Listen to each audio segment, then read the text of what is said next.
I will tell you the story of that island of terror. It must have been about 10 years ago. I was on a bicycle trip along the south coastline.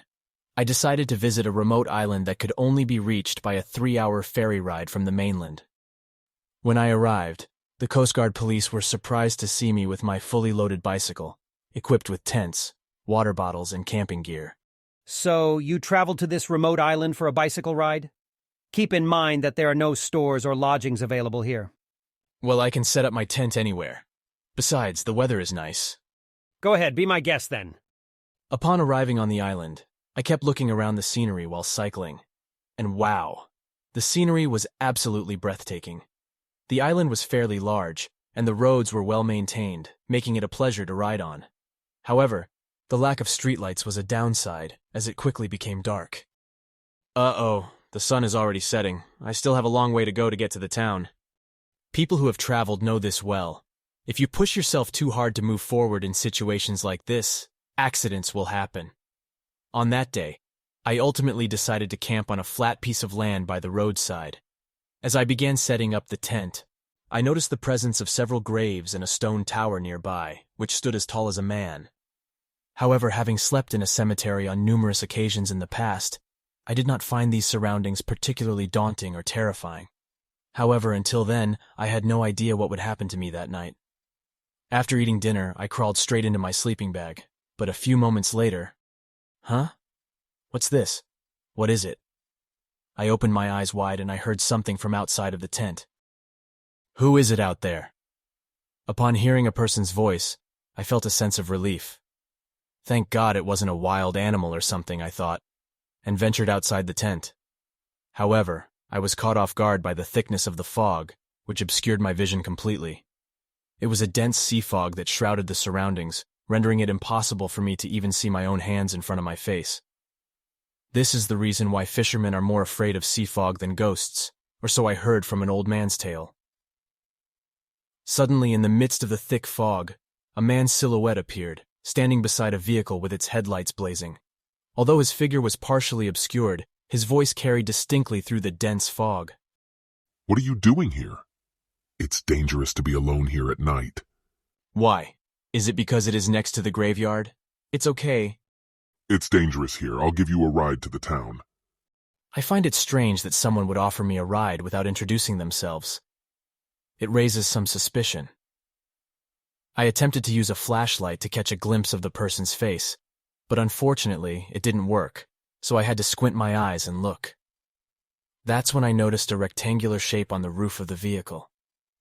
Oh, it's a taxi cab. Perhaps the driver was taken aback thinking of me as a homeless man on the street while heading home. Look, a ghost appears at night.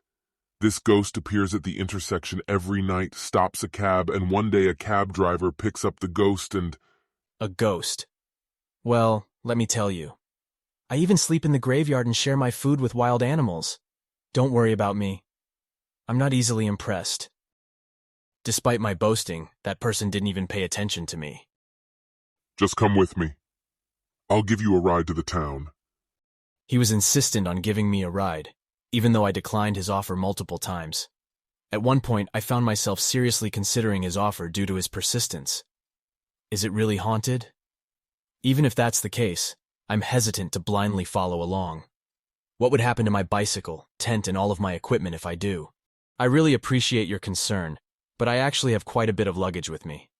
Unfortunately, it's already too late, and you need to leave as soon as possible. I had a sense that we might end up wrestling all night, so I casually offered him a bottle of water that was lying next to the tent. Eventually, he gave in and took the water bottle from me. Ghosts come out at night. You must be careful. Even while getting back in his cab, he kept talking about ghosts until the cab disappeared into the fog. It definitely looked like a taxi cab. However, there was something interesting that I noticed. Maybe it was because he was a local and familiar with the area, but his driving skills were impressive, even amidst the thick fog. In any case, now I find myself alone once again. I nestled into my sleeping bag, attempting to find sleep. However, I awoke at some point and struggled to slip back into slumber. Restlessly, I tossed and turned. Suddenly, from a distance, a piercing sound began to resonate, growing steadily nearer with each passing moment.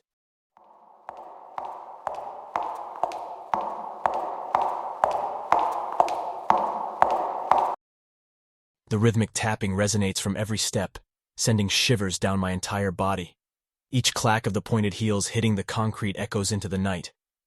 Do you remember what that cab driver said earlier? A ghost always grabs a cab on this hill. From that moment on, my hair stood on end, and cold sweat started pouring down my back. As I lay there alone, shivering and clutching myself, I heard the unmistakable sound of high heels drawing closer. Gradually, the footsteps grew louder. It stopped abruptly right beside me, just outside my tent. The forceful gusts of wind relentlessly thrashed, causing the tent to sway uncontrollably. And in that very instant, another burst of light pierced the darkness, followed by a sudden screech as the sound of a vehicle coming to a halt. Where to miss? To the town? Get in. The voice was unmistakable. It was the same taxicab driver who had spoken to me earlier. As the door shut, I heard the sound of the car engine revving up again. It seemed he had picked up a passenger. In that instant, a wave of exhaustion washed over me, and I let out a deep sigh. But the more I think about it, the stranger it gets on this island. At this late at night, a woman wearing high heels is walking around. Is she walking alone? And what about that cab driver? Where to miss? Could they be circling around this area? But why? Once the thought of something strange crosses my mind, I couldn't shake it off of my mind. In the end, I waited anxiously for morning to come, shivering in fear. I don't know how long it has passed. Just then, Oh my goodness! You must have slept here for real. It must have been really cold last night.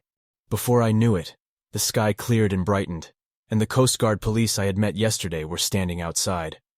In that very moment, a sense of relief washed over me, and I found myself unconsciously uttering a sigh. Officer, is it typical for this area to have such thick fog? I've never seen such dense fog before in my life. However, the police officer who was listening to my comment about the weather had an unexpected reaction. What are you talking about? Last night was so clear that you could see all the stars up in the sky. I couldn't even see the person right in front of me. The cab driver said it was dangerous and offered me a ride, but I couldn't see his face. Was there really a taxi at that time of night? Come on, the population on this island is practically non-existent. There are no people around who would take a cab, especially at night. I tried to share my first-hand experiences, but the officer dismissed them as mere figments of my imagination. With a dismissive chuckle, he hopped into his patrol car and swiftly departed. Left alone, I couldn't shake off the unsettling feeling as I folded the tent and gathered my belongings, wondering what had just happened. Excuse me. The officer came back again. What did the taxicab you saw last night look like? It looked just like any other taxicab. It was gray with taxi sign on top. Are you sure it was a sedan, not a SUV? Is there such a thing as a taxicab in SUVs? Sure. It's been quite a while since the taxicabs in this area switched to all SUVs from sedans. There are many rough hills and often bad weather, so it's better to drive an SUV. Taxicabs like the ones you used to see on the mainland are not available here. I was instantly overcome by a chilling sensation. No matter how dense the fog is, I could still recognize it. The taxicab that I saw last night was definitely a sedan. The police officer asked me. What did the cab driver say? He said, "Let's go to town. A ghost appears here at night, so it's dangerous." A town? There is no town around here. To get to the town, there is no other way but to take a ferry and out for a while. Oh, the cab driver must be then...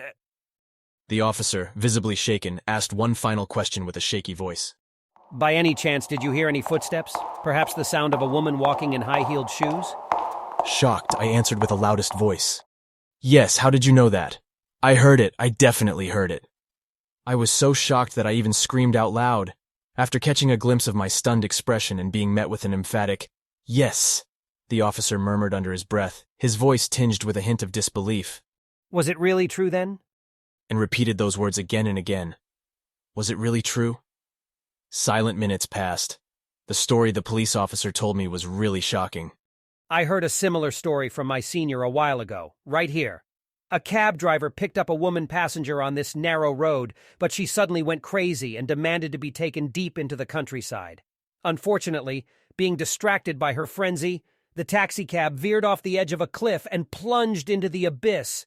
However, to everyone's surprise, the only person found at the accident scene was a cab driver.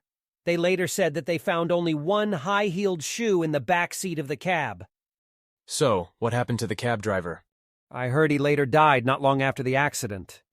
In that moment, my mind went blank. I didn't know what to make of it.